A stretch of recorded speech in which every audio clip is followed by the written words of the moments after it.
Hello and welcome to this week's episode of the CPO Strategy Podcast. As always, I'm Sean Garlier-Parch, and today we'll be joined by Sanja Cancar-Todorovic of Home Capital Group. She'll be talking about the challenges procurement has faced over the last few years and where we are today in terms of female representation in procurement. I hope you enjoy the show. Hello and welcome to the CPO Strategy Podcast.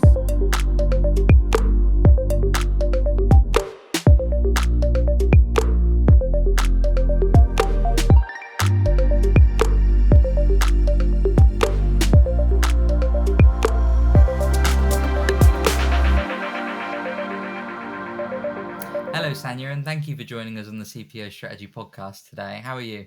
Good. Thank you, Sean. Great to be here. How is Canada at this time of the year? Colder than I would like it to be, but it is to be expected for March. Yeah, well, you know what it's like in the UK. We just can't wait for summer at the moment. It's great to talk to you today. You've had such an interesting career. You know, you've won numerous awards, you've written reports, and you're obviously a leader in your section of the field. But I'm kind of keen to find out a little bit more about why you decided to come into procurement in the first place, because I know that you started your career in telco. What was that journey like for you before stepping into the industry, and what really sort of sparked that interest for you to think that this is the place for me? I don't think that anyone as a child dreams of growing up to be a procurement professional. Like, I just don't think that was a thing. And it certainly wasn't for me, because I'll tell you, I wasn't even aware that this job existed until early 2000s. But to be fair, the word sourcing wasn't even part of the dictionary until that time. I simply slipped into the role and fell in love with it. My dream was to be a lawyer. And once I graduated university, I was already 3 years into my telco career, and my leader at the time kind of had the conversation with me and got me to rethink my career plan.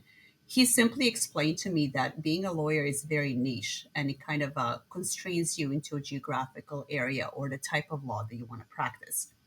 Whereas having an MBA is kind of like having a Swiss Army knife, where you can literally utilize it anywhere across the globe in any type of industry. So that was the conversation that we had in 2003. And that's the one that actually got me to pivot. And I'm glad that it did, because I'll tell you, procurement is a great, great industry. And definitely the reason why I fell in love with it is because it's the best of both worlds. You still need to be able to negotiate legalities around sourcing, terms and conditions, the actual contracts. But in addition to, you also need to be able to understand the business requirements, negotiate the SLAs, KPIs, lead times, whatever the case might be. So it truly is the best of both worlds that got me to where I am today. And I have been in this field for oh goodness, it seems like very, very long time. Were you able to use those skills that you gained early on in telco and sort of like take them into procurement? Yeah, so telco is it's an interesting area, because it has really reinvented itself over the last 20 years. Like, when you think of telco 20 years ago, you think of rotary phones, you think about dial-up internet, you think about stuff that was very innovative at a time. And then, you look at the journey of the telco for the last 20 years, where it has really, really reinvented itself from that completely moving the focus to IoT, completely moving the focus for the infrastructure that's actually supporting everything you do. And when you have when you are in that type of industry that is constantly striving to be the first, the best, it has a huge, huge, it affects the company culture, and it has a huge impact on sourcing as well, because you're always striving to get the vendors, the right vendors, the most innovative vendors onboarded, and doing the and getting out there in the market to be the first one to your customers. And so it's been I don't want to call it chaotic, because that's not the word that I would like to use. It is fast paced, very, very interesting. And I think once you kind of get accustomed to that and you get exposure to those types of vendors, you can take that skill set that you've learned, and that, the lack of fear towards new things, and apply it into other industries. And that's where the, insurance and banking are a little bit different, because they're, traditionally more risk adverse, just because of type of business they're in. And I don't think anyone except for telco has that market fluctuations, because, telco, just the line of work that they're in, they get to they can lose thousands customers in a day, or they can gain 1,000 customers a day, and it really does have that impact on the company culture and how fast you rush to get to the market, and ultimately how fast you get the vendors onboarded and ready to do the work. For sure. Yeah, absolutely. And, looking at procurement today in 2023, there's so many challenges. We only have to look at what COVID did to the industry. And today, obviously, with an inflation and things like that, facing a recession, there is so many complexities and things to be aware of, isn't there? How would you describe the last few years? Would you say it was challenging, or is it now an opportunity to thrive? I think that the global pandemic has clearly demonstrated to everybody the importance of strong supply chain. And I feel that prior to 2020, procurement was looked at more of as an enablement role. And then March 2020 happened. And all of a sudden, procurement became a strategic advisor and a business partner to most organizations. Now, as an industry, were we ready? Absolutely not. I think it was a rude awakening for everybody. But the good news is that in the last 3 years, as you said it yourself, there was an opportunity that everyone jumped on to invest in a more robust technologies to better control inventory, to better control supplier and the contract management, to have a stronger focus on sourcing onshore and offshore, where I think onshore was pretty much, something that was being avoided in the past just because there's cost implications of doing it. So that whole mind shift that happened, it happened as a result of the stuff that none of us really predicted. And to be fair, we were really 100% ready for it. Now, there is also a very, very strong focus on third party risk management that I feel was, it was talked about before, but it hasn't been as elevated and as, there was not a lot of focus on it as there is right now.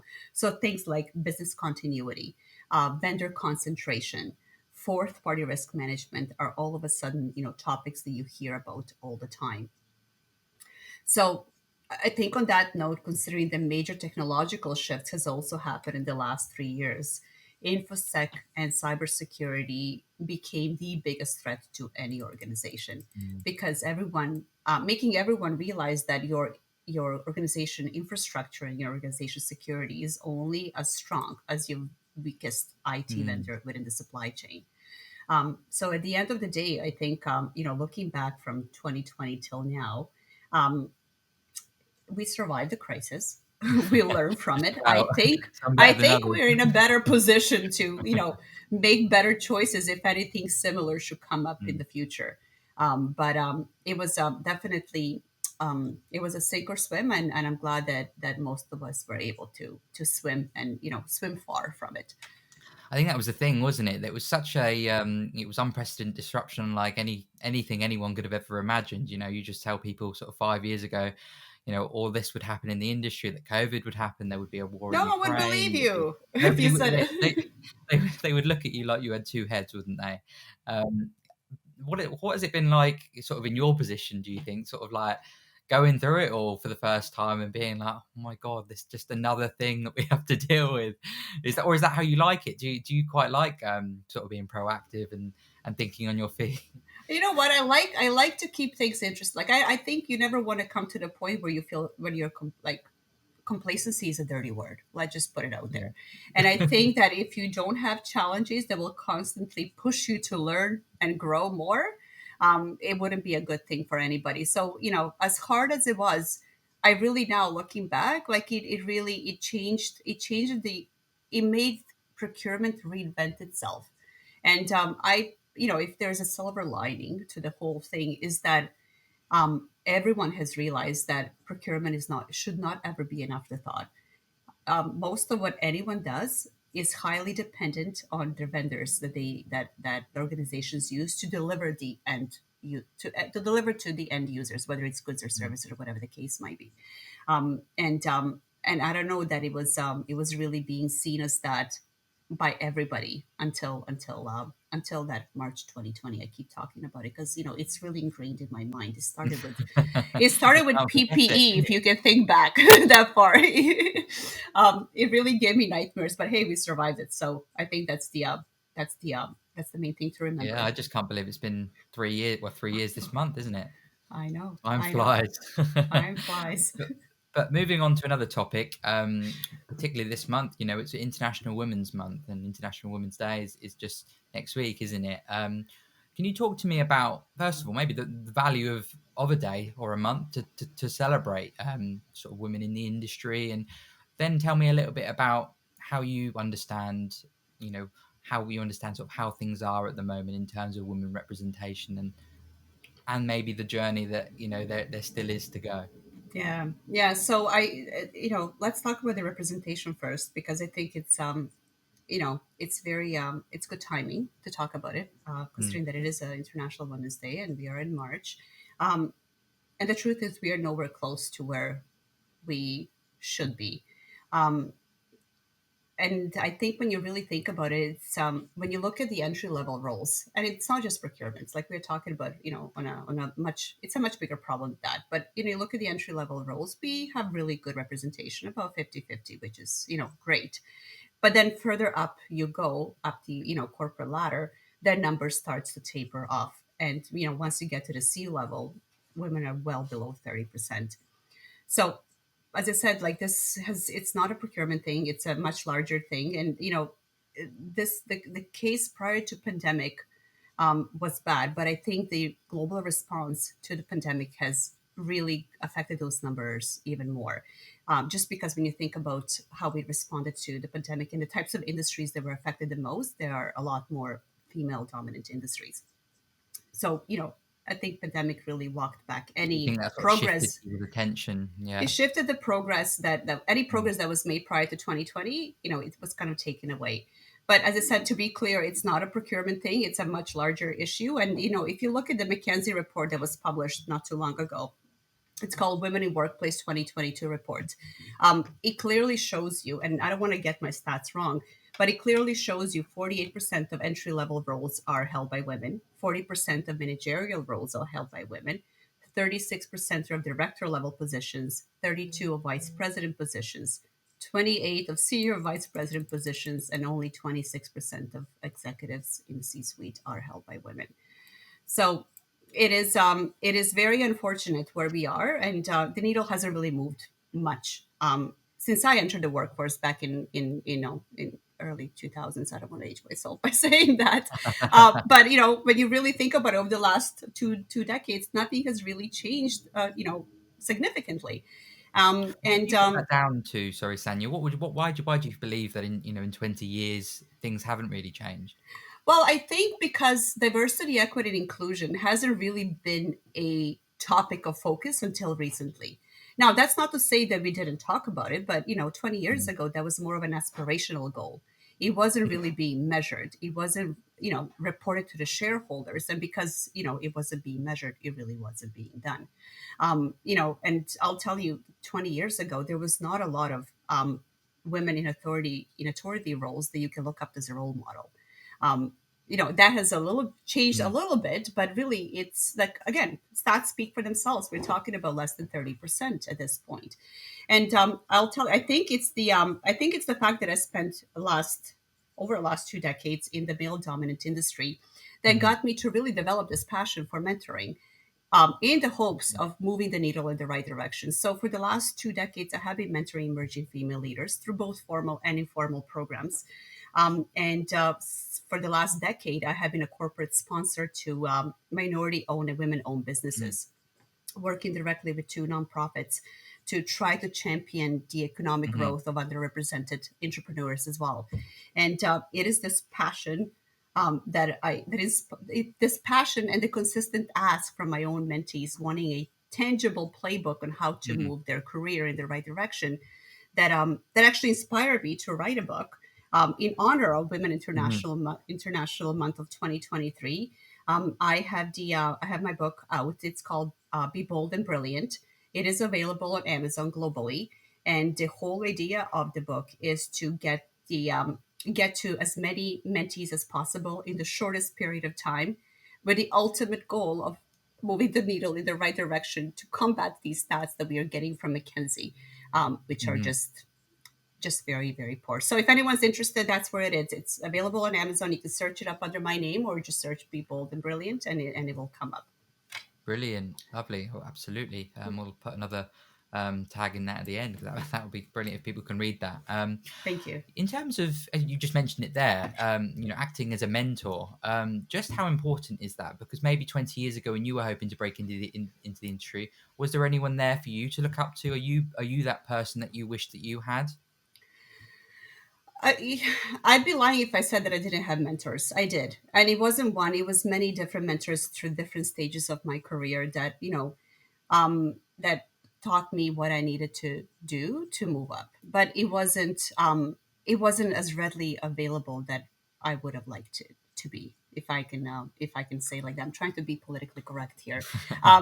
But yeah, like I did. There was a lot of mentors that starting with my leader in 2003 that got me to pivot my whole Mhm, career plan from being a lawyer to coming to the procurement world. mhm, I look at him as one person that has made a significant difference in the trajectory of my career, with just that one conversation, that one honest conversation that he had with me. And then, obviously, once I went into the whole, graduate degree search, like he was there to mhm, support me through that as well. So I'm forever grateful to all of my mentors.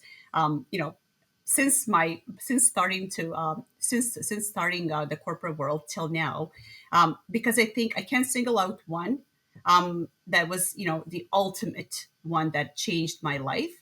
Um, mhm, but I can tell you that all of them are such wealth of information. And I think the most important thing that all of my mentors have always taught me is that you can never stop learning. And you should always be open to expanding and growing, because again, complacency is a bad, bad attitude to have. And it's the first sign of becoming irrelevant.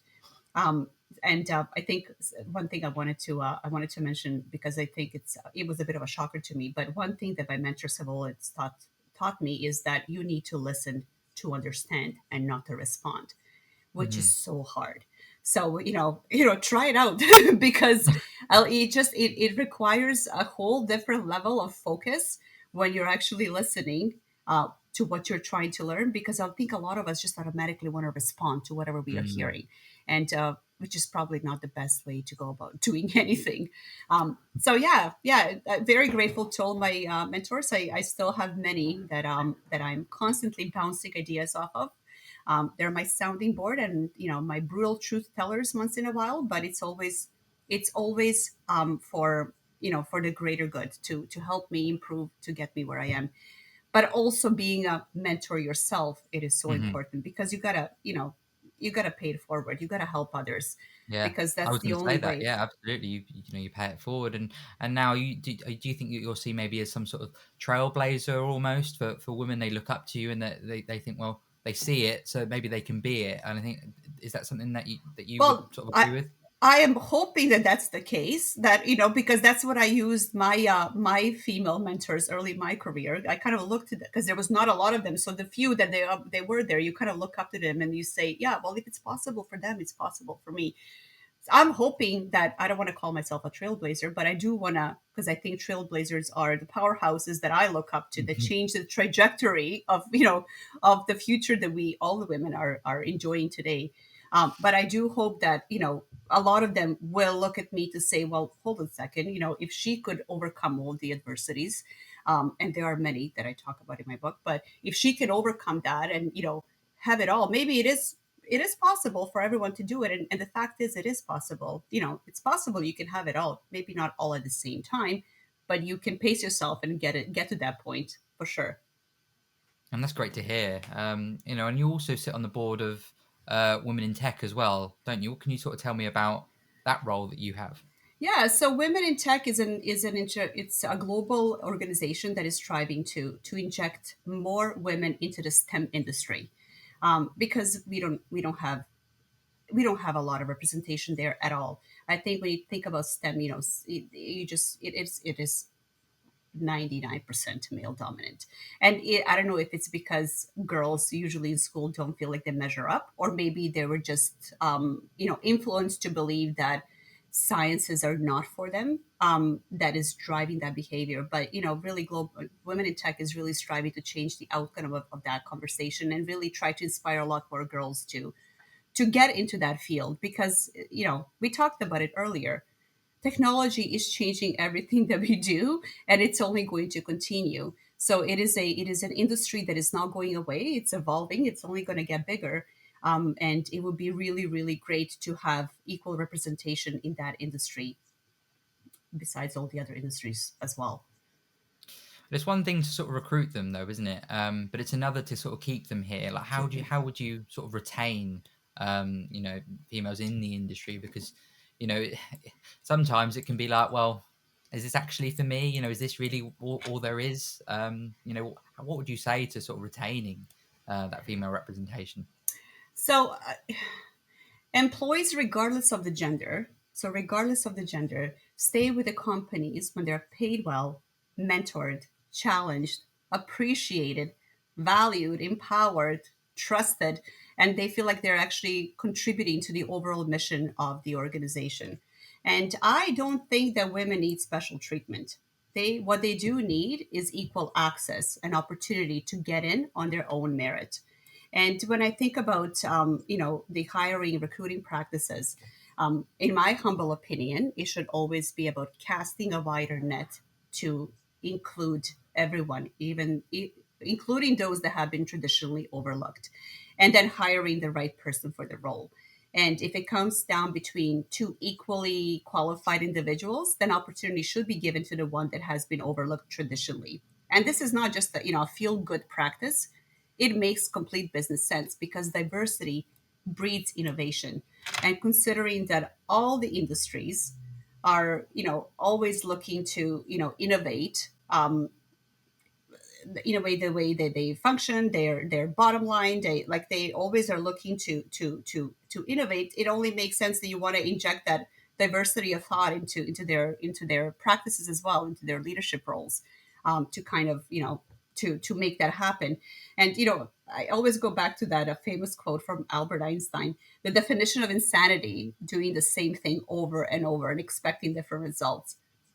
So women present 50% of population. They have significant purchasing powers. So it should be a no-brainer for any organization to want to have someone that is representing that untapped market sitting at the leadership table where decisions are being made. That's just my humble opinion. But how do we get there, though? And what can companies and organizations do themselves to encourage women that this is the industry for them? You open the doors, like you purposely go out to make sure that you're casting a wider net, right? I mean, look at the even the like I had this conversation recently with somebody around the way that the roles are being written, like the job postings. They're very prescriptive. Um they're very, very, I think prescriptive is probably the right word. And the wording that is being used is sometimes very, deterrent for a lot of women. And, if you look at the facts, and there's many studies done about this, a man will look at the job posting and he'll like, okay, well, I meet 50% of the requirements. I'm going to go for Mhm. it.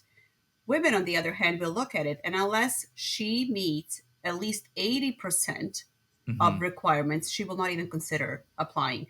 So, it is just the approach that has been used for years, that I It's like think ingrained, requires yeah, a little bit. legacy. Yeah, it requires a little bit of a change to address the changing times as well. But again, as I said, women don't need special treatment. They just need the equal opportunity to get in on their own merit. You know, and it's clear that procurement is moving into a digital future. You know, that much is clear. You know, just the scale of digitalization over the past sort of few years, it's incredible, isn't it? You know, you should think that AI, big data, machine learning. These things are buzzwords now. But in the next sort of 12 months, 18 months, what do you think will continue to play a key conversation in procurement? So it's not just procurement. Everything is moving towards the digital future. The rising access of AI power technology alone will change everything that we do, how we do it, how we think about it. It is, I think, it will be just as big as the boom that happened with the advent of internet. How many decades ago now, right? But with the massive changes, we are also exposed to massive risks that, if not mitigated properly, could have catastrophic consequences, especially because it's such an unknown new territory for a lot of organizations as well. And this is where I think procurement will see the biggest change as it further evolves itself into the vendor and supply chain risk management function. Um, as I said before, third party risk management is it's already a very hot topic with all of the different focuses right now, but that we have on the vendor management. But it also completely shifted the whole procurement focus from the cost saving, cost avoidance into this new concept called total value of ownership, when you're placing a lot more value in the quality, reliability, and third party risk management components than you would on a cost, which is it's very different from how things used to be just 2 decades ago, as an example. And like I mentioned earlier, infosec and information security and cybersecurity are the biggest threats to any organization, and they have the greatest potential to really take down the entire organization if not managed properly. And with our continuous reliance on technology, it's no wonder the ransomware industry has grown into a multi-billion-dollar criminal industry with no indication of stopping anytime soon. And the main purpose of that is, as you probably are aware, is the lucrative ransom. So when you think about it, that's an ongoing threat that continues to evolve, that continues to grow, and that really is going to, in my mind, going to replace everything that procurement was traditionally focused on to try to mitigate that growing risk. And as I said, the organization's infrastructure and the organization's security is only as strong as its weakest vendor in the supply chain. Procurement will have no choice but to really upgrade their skills to also focus on being on a lookout and being able to recognize these types of risk when you are going after a certain vendor or onboarding a certain vendor, and try to mitigate that upfront, and then with continuous monitoring and vendor governance throughout the life cycle of the contract. It will That will be like number one thing in my mind that will need to change. So lots of opportunities for change within the procurement industry, because the focus has really shifted from traditional ways of doing things to where we are today. I was going to say, like, what does that future really look like? Is it exciting? Is it challenging? Is it a bit of both? Are you just waiting for the next sort of world disaster No, really to no, let's respond not to? wait. No, do not even talk about. Don't No, want to no, talk no it one up. wants the next world disaster. Um, to me, I think it's exciting. Again, because I always strive to avoid complacency. Like, if you get too comfortable, it's not a good situation to be No, you in. don't want your slippers and dressing gown on, do you? No, no, no, no, no. You need to be, you need to you, be uncomfortable and you being at the forefront of it, don't you? You have to. I think that's really important for anybody, for any personal growth and development. Be Getting comfortable with being uncomfortable. It is so important, and it's probably the best mindset that you can have, um, because that's the only thing that will keep you sane going forward. Because I think we can all expect and we can all agree that the technological changes that we have experienced in the last little while are here to stay, and you got to get on with the times, otherwise you'll fall behind. So to me, it's exciting, and I think that for everyone, everyone should think of it as an exciting new times to grow and expand and learn something new. And there's this whole big thing about people complaining that AI will replace humans. I don't think that that's the case. What AI will take over is the boring, repetitive, administrative tasks, Mm.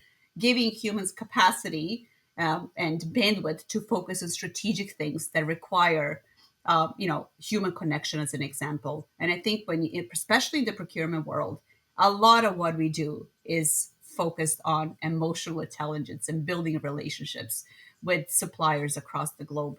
And I think it will take a long time before AI if ever, in a position Mm. to replace the human connection and the But importance of it. that's change, isn't it? Nobody likes change. That's one of the hardest things to get your head around sometimes, isn't it? Embracing change and being, as you say, comfortable with the uncomfortable, and changing the way that you do things is is difficult for some people, isn't it? It is, but at the same time, you have to do it. Like, you know what? Like, I always go back when someone tells me that, oh, it's a change. No, like, you really don't want to. A lot of people just prefer comfort. Sure, fine, but let's think about the brands, like BlackBerry as an example, Nokia as an example. I'm trying to think of Polaroid as an example, Toshiba. Like, these are all really, really strong brands that a younger generation today would have never heard of them. And when you think about why that's the case, is because these companies failed to innovate. They were Mm, comfortable in being the market leader at the time in the industry that they were in. mm, And it should get everyone to think that if someone like these companies, with all of the corporate power that they have behind them, can become complacent and become non existent, just think about how much faster an individual that refuses to mm. grow, evolve, and expose themselves to new things can fail if they do the same. So it's I don't know if you heard any of these. Like, I'm thinking you're probably a lot younger than I am. Like, Another example is Skype. Obviously when everything went digital in 2020, Skype had been around for years and years before Teams yeah. and things like that. But everyone went to Teams. They went to Google Meet. They didn't go to Skype, did they? Yeah, so I think Skype got comfortable too because they were the innovator. Like, they broke the. You're right, they broke the market. I remember using Skype in early 2000s, and it was like, Yeah. oh my god, this is great. You can actually talk to people and see them, right? Look at us now. Like, I think Zoom has really pushed forward at the start of Yeah. pandemic. Everyone was like all about Zoom, and then Teams came in. All of Teams was around way before Yeah. pandemic, but it has really reinvented itself in the capabilities and the quality, and like you just kind of you have, I don't think, as an organization or as an individual, you can afford to sit back and be comfortable with where you are. It's great to feel proud of the progress that you make, but to kind of say, okay, I've done what I needed to do, now I can sit back and relax. It's just a very dangerous attitude to have because it does lead to complacency. Lovely. Well, I think that rounds us off nicely, Sanya. Thank you so much for your time today on the CPO Strategy Podcast. It's been a pleasure having you here. Thank you, Sean. It's been a pleasure. Have a great day. Thanks for tuning in to this week's episode of the CPO Strategy Podcast. I hope you've enjoyed it, and if you have, make sure that you subscribe or like our social media pages so that you never miss an episode. I'll see you next time.